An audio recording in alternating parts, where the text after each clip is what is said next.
fundamentally, mindset is to the individual as culture is to the organization. And so you can think of culture from the perspective of, well, if it's influencing our behavior as a relationship or a collective, what does that do to the outcomes we create? Now, in the self-mastery world or the field of human development, there's a fundamental law that we talk about all the time called the fundamental law of success. Now, this is about personal success. And it states that ability times mental state equals performance. So ability is something that you develop through training, through experience. You're born with a certain set of foundational resources you can use to apply that ability.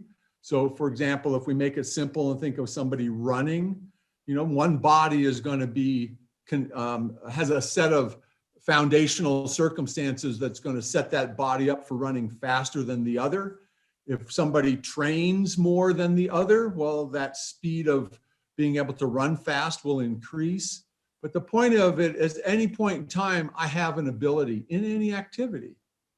If it's a mental activity and it's challenging to me and I'm tired, well, in that moment, my ability is a little less. If I'm really sharp, I've had a good night's sleep, I'm in a good frame physically, well, then my ability might be a little higher in that moment. So transactionally, there's always an ability. There's a set of possibilities, if you will. There's a latent potential that could come out in any activity. Well, if we look at it quantitatively, and we just arbitrarily say the ability level is at a level 6, but my mental state is only 60%. Well, then my performance is going to be the simple math of 3.6. So I underachieve by 40%. Why?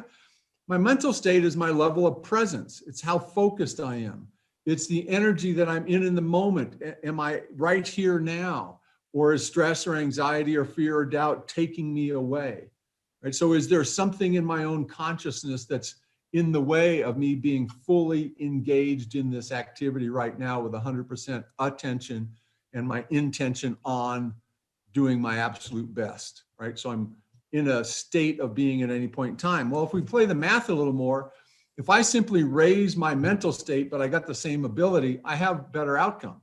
I have higher level performance. And any athlete knows this. Any actor knows this. Any person that puts themselves on the line in the moment where performance can be measured knows this. We all know this. Well, if I'm totally 100% present, now I'm in the zone, right? Now I'm in the flow. And so that's one of those extraordinary experiences where things slow down, colors get brighter, and I perform at my peak, right? Peak performance, optimal performance. All right, so we've all had those experiences of fluctuation. Well, what happens when we now are comparing ourselves against somebody else, like competing?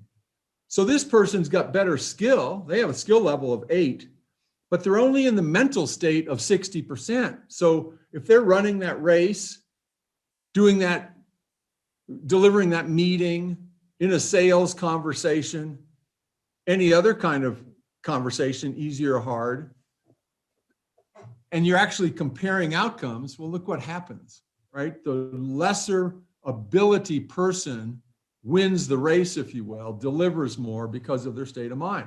Well, if that person is in the same competing against somebody equally as talented, well, then it's all about mindset. All right, so this is how mindset influences individual performance. Well, look how culture influences organizational performance. It's the exact same thing. At any point in time, your organization has a set of core competencies.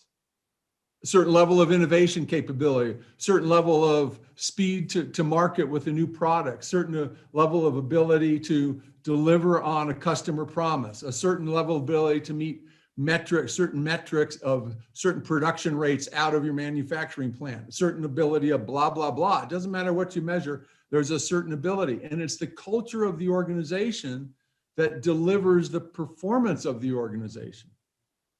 Ability sets the potential for performance. Culture delivers the potential. This is really important to understand because we'll get into a little later. How do you make the case for culture change? When I talk to executives, using quantitative stuff and a simple map like this, it's mind-blowing how the lights go on, which is, oh my God, we've been marginalizing culture. We've got to put culture right there with increasing product cycles, lowering cost structure, because all those things do is set potential, they don't deliver.